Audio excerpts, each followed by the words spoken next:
Allegedly, oh, allegedly. No, this one no dey for allegedly. Because na my mouth una hear am say VDM can never come to you with all evidence he has. No, VDM cannot do it. And at the time you say, be careful when you are chasing this guy. Be careful, be careful. See, this one no be VDM talk am. No be VDM talk am. Now this our ogbonge mama. See, please be patient. Be patient, please. But first, make sure say you follow this video. Make sure say you like am, you share am. You understand? So make people understand. Many Nigerians understand. Say VDM no dey carry dey talk. You understand? So please, now our mama talk this thing. I no wan call name. You understand? Allegedly, no be allegedly. This one now he talk am. So make you understand. Say fast. You understand? Fast. This lawsuit where they go against very dark man. Hey, he go tie rope. Oh. He go tie rope. You understand? So be patient enough. Watch wetin this our mama talk. Watch wetin he talk. He finish work. Watch. Make you know whether you go dey that very dark man or you go dey understand why this very dark man, you know, is tangidiba. Watch this video. Make I not talk too much. Watch am now. Mr. Falana needs to drop the case against VDM. Nigeria is on the verge of fire. Mr. Femi Falana, drop the case against VDM. Nigeria is on the verge of fire. Okay, fearless in October, protests are coming and people are going to speak their minds and you cannot stop them. Those of you eating from the presidency, you know yourselves. Mr. Falana, tell the young people, the Gen Z people who are around now, and even the millennials, tell them what happened in the 90s when the EFCC would raid and take cars and houses from Yahoo boys. They still do it. Cars and houses are the main things that the Yahoo boys had when they were raided. Mr. Falana, we criticize the EFCC of selling the cars to the parastatals. Let me make that in simple English for people watching. Anytime the EFCC seizes cars, those cars are evidence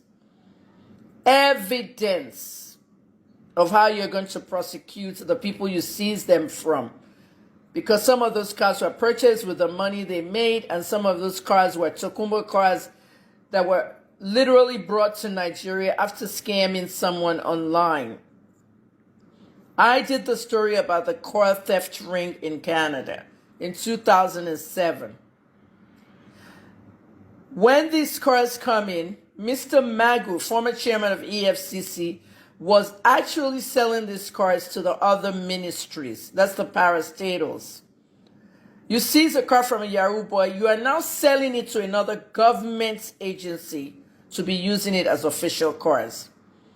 For example, if I'm a Yahoo boy or girl, and you now seize the car from me, you're supposed to park that car in EFCC premises while my investigation is going on. Instead, you liquidate the car and you sell it to the Ministry of Health for the employees to be riding around, doing business for the ministry, going to meetings. That is not how it's supposed to be. Mr. Tinubu, President Tinubu, needs to crack down on all this. This was what Mr. Magu was doing, and that's one of the reasons they removed him. Even during Bawa administration, the same thing was going on. Selling proceeds of Yahoo boys, especially cars, to parastatals. Now let's go back to Femi Falana. Mr. Falana, when Nuhu Ribadu of the NSA was the chairman of the EFCC during the 90s, the spokesman for the EFCC is someone I know very well and a friend. That person is Femi Babafemi, who is also now the spokesman for the NDLEA. And Femi did an excellent job, especially during the Atiku Halliburton time, as the spokesperson for the Economic Financial Crimes Commission. Mr. Falana, why don't you tell the young Gen Z that in those days when Ribadu was heading the EFCC, the houses they seized from politicians and the cars they seized from many politicians were purchased by you. Yeah, Mr. Falana, you bought houses that were seized and you brought cars that were seized. Did you buy them during an auction? No. Did you pay the EFCC to acquire those houses? Yes. So that you can resell them. Yes or no? Yes. You bought stolen goods or proceeds of stolen goods and you resold them, Mr. Falana, and you call yourself a human rights lawyer. You see, there are journalists out here who know your background, and one of them is Kemi Lawrence, formerly Kemi Olunloyo. And the whole thing that the youth has to know is that journalism is a rough draft of history. History shapes the past and the future. The evils you have done, Mr. Falana, in the past cannot be overlooked because you're part of the rotten system. You jump into every human rights case or any case where someone's been arrested by the president or by the totalitarian regimes, and you act as if you want to help them when you're actually eating with the enemy on the side. So I feel young people, especially Gen Z, need to know your background. You were buying the cars and the houses seized in EFCC raids, and you were doing business with them. You have a long history with the EFCC. Mr. Falana, did you collect 10 million on behalf of Bobrisky to make the charges go away?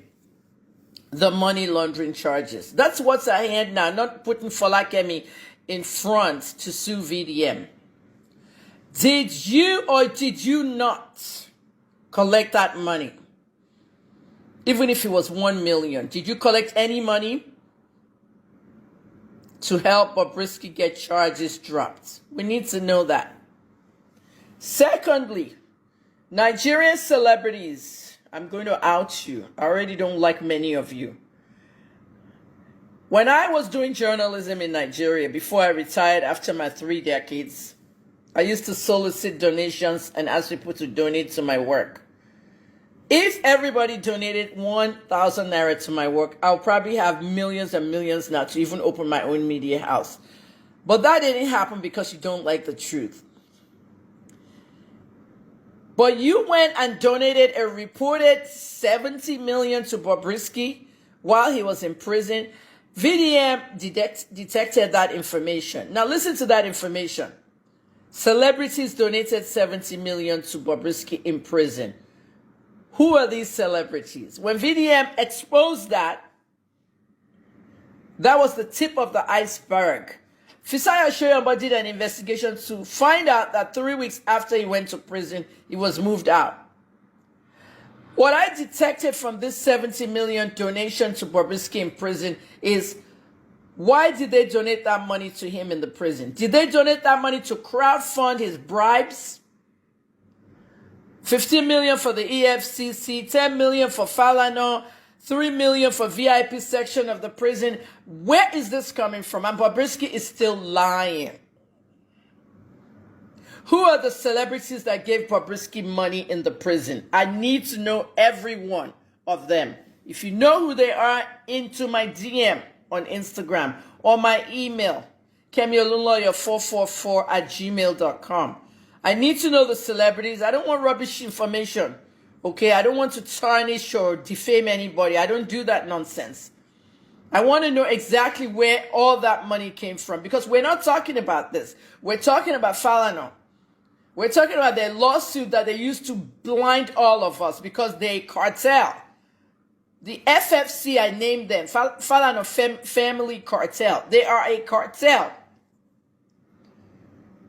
A mother, a father, a daughter, a son, harassing Nigerians because the truth wants to come out.